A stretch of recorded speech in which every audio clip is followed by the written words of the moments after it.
வணக்கம் அன்பர்களே, வாங்க நாம இன்னைக்கு கீரை வடை எப்படி செய்யலான்றத பார்க்கலாம். அதுக்கு நான் ஒரு கப் கடலைப்பருப்பு எடுத்திருக்கேன். அந்த கடலைப்பருப்பை 2 ஹவர் ஊற வச்சு எடுத்துக்கோங்க. அதுக்கு மேலே ரொம்ப ஊற வைக்க வேண்டாம். ஊற வச்சு நல்லா தண்ணி வடிகட்டி எடுத்துக்கோங்க. அதுக்கடுத்து நீங்கள் சிறுகீரை இல்லை அரைக்கீரை, அப்படி இல்லைன்னா பசலைக்கீரை, முருங்கைக்கீரை, இந்த 4 கீரையில் ஏதாவது ஒரு கீரையை நல்லா பொடியாக நறுக்கிக்கோங்க. ரொம்ப பொடியாக இருக்கணும். பொடியாக நறுக்கிட்டு என்ன பண்ணுங்கன்னா, இந்த கீரை எவ்வளவு போடணும்னா, இந்த ஒரு கப்புக்கு இந்த இந்தியாவில் இருந்தாக்கா சின்ன கட்டு ஒரு கட்டு சிறுகீரை போடலாம். பட் இங்கே வெளிநாட்டில் இருக்கவங்களுக்கு சின்னதாக ஒரு கீரை வரும், பேபி ஸ்பினாச், சின்ன பேக்கெட் வரும். அந்த பேக்கெட்டை இதுக்கு போதுமான அளவு, அந்த பேக்கெட் இதுக்கு யூஸ் பண்ணுங்க. இந்தியாவில் இருக்கவங்க சின்ன கட்டு, ரொம்ப பெரிய கட்டு கிடையாது, சின்ன கட்டு வாங்கி கட் பண்ணி ஒரு கப்புக்கு சின்ன கட்டு கீரை. சரிங்களா? நான் பேபி ஸ்பினாச் யூஸ் பண்ணியிருக்கேன். நான் இந்த ஊரில் இருக்கனால நான் அந்த சின்ன பேக்கெட்டு தான் வாங்கியிருக்கேன். அந்த கீரையை நீங்கள் வாங்கிக்கோங்க.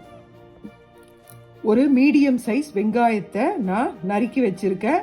நீங்கள் ரெட் ஆனியனும் யூஸ் பண்ணலாம். 2 பச்சை மிளகாய் எடுத்திருக்கேன், கொஞ்சம் கருவேப்பிலை எடுத்திருக்கேன், ஒரு இஞ்சி துண்டு எடுத்திருக்கேன், 3 பூண்டு எடுத்திருக்கேன், ஒரு ரெட் சில்லி எடுத்திருக்கேன், 1 ஸ்பூன் சோம்பு எடுத்திருக்கேன். பூண்டு தோலோடையே போடுங்க, அப்போதான் நல்லா வாசனையாக இருக்கும். அதுக்கப்புறமா நீங்கள் என்ன பண்ணுங்கன்னா, மிக்சியில் ஃபஸ்ட்டு இந்த ஐட்டம் எல்லாத்தையும் மிக்சியில் போட்டு முதல்ல அரைச்சி எடுத்துக்கோங்க. அரைச்சி அப்படியே இருக்கட்டும்.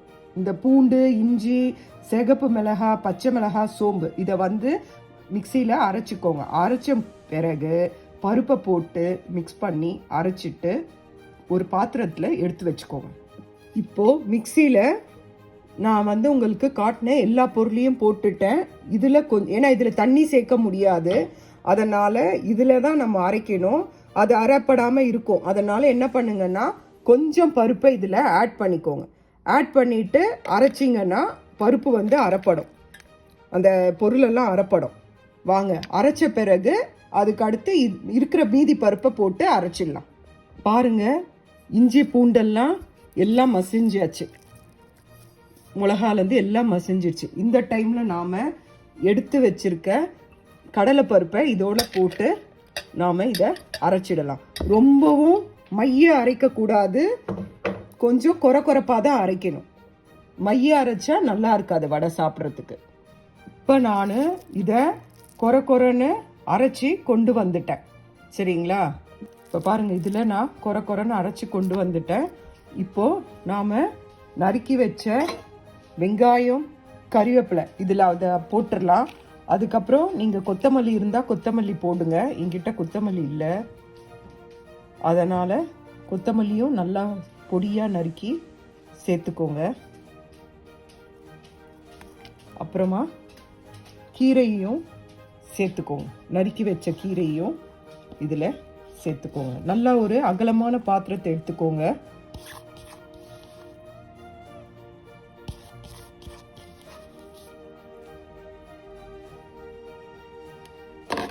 இது கீரை சேர்த்துருக்கனால கொஞ்சமாக மஞ்சப்பொடி சேர்த்துக்கோங்க.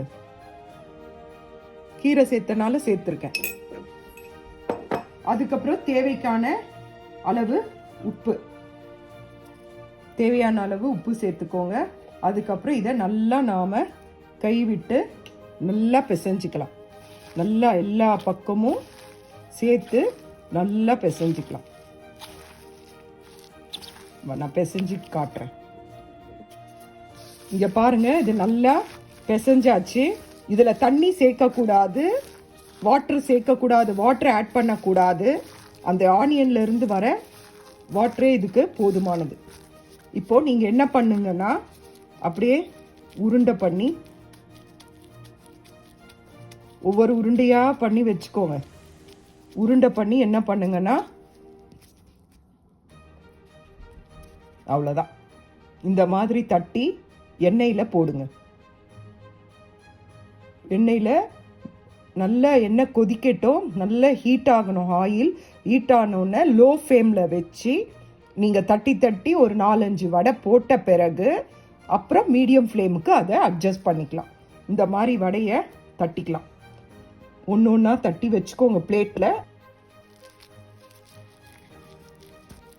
வடையை இந்த மாதிரி நல்லா பால் மாதிரி உருட்டி கையில் இப்படி வச்சு ஒரே ஒரு அமுத்து,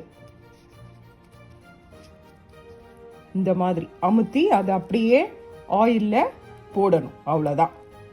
மீடியம் ஃப்ளேமில் வச்சு ஆயிலில் போட்டிங்கன்னா நமக்கு வடை இந்த மாதிரி தட்டி ரெடி பண்ணி வச்சுக்கோங்க. ஒன்று ஒன்றா எடுத்து அப்படியே நாம் பிளேட்டில் போட்டுடலாம். இதை பாருங்கள், இந்த மாதிரி தட்டி வச்சுக்கோங்க. தட்டி வச்சோன்னா நம்ம அப்படியே எண்ணெயில் ஒரு முறை எடுத்து அழகாக போடுறதுக்கு ஈஸியாக இருக்கும். இந்த மாதிரி வடையை தட்டி வச்சுக்கோங்க. தட்டி வச்ச பிறகு இதை நாம் அப்படியே பேனில் போட்டு ஃப்ரை பண்ணிடலாம். பேனில் ஆயில் போட்டு ஆயில் நல்லா ஹீட் ஆயிடுச்சு. ஹீட் ஆன உடனே நான் லோ ஃப்ளேமில் வச்சுட்டு அந்த வடையெல்லாம் அதில் போட்டுட்டேன். இப்போது மீடியம் ஃப்ளேமில் வச்சுருக்கேன். மீடியம் ஃப்ளேமில் வச்சு நீங்கள் வடையை ரெடி பண்ணி எடுக்கலாம். அப்படி இல்லைன்னா லோ ஃப்ளேமில் இருந்தால் வடையில் மாவு அப்படியே இருக்கும். அதனால் மீடியம் ஹீட்டில் வச்சு ஃப்ரை பண்ணுங்கள். ஒரு பக்கம் வடை வெந்துருச்சு, அதை திருப்பி போடுங்க. திருப்பி போட்டு மறுபக்கமும் வடை வெந்த பிறகு எடுத்துடலாம்.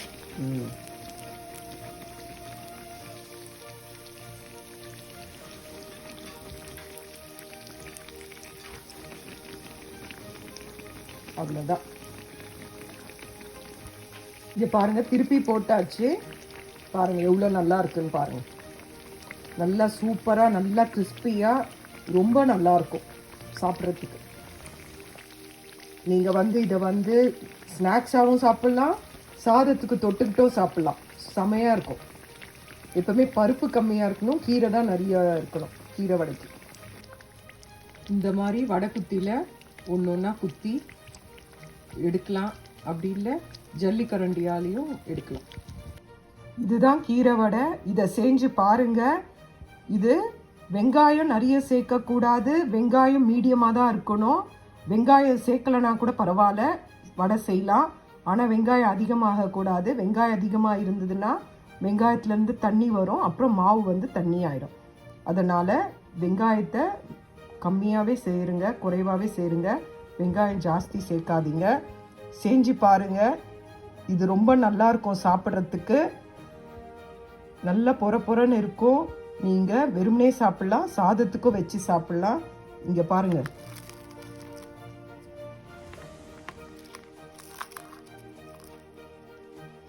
பார்த்தீங்களா? நல்லா சூப்பராக முறுமுறுன்னு இருக்கும். சாப்பிட்டு பார்த்தீங்கன்னா நல்லா முறுமுறுன்னு இருக்கும். செஞ்சு பாருங்க. சாப்பிட்டுட்டு எப்படி இருக்குன்னு சொல்லிட்டு கமெண்ட்ல சொல்லுங்க. லைக் பண்ணுங்க, ஷேர் பண்ணுங்க, சப்ஸ்கிரைப் பண்ணுங்க. நன்றி, வணக்கம்.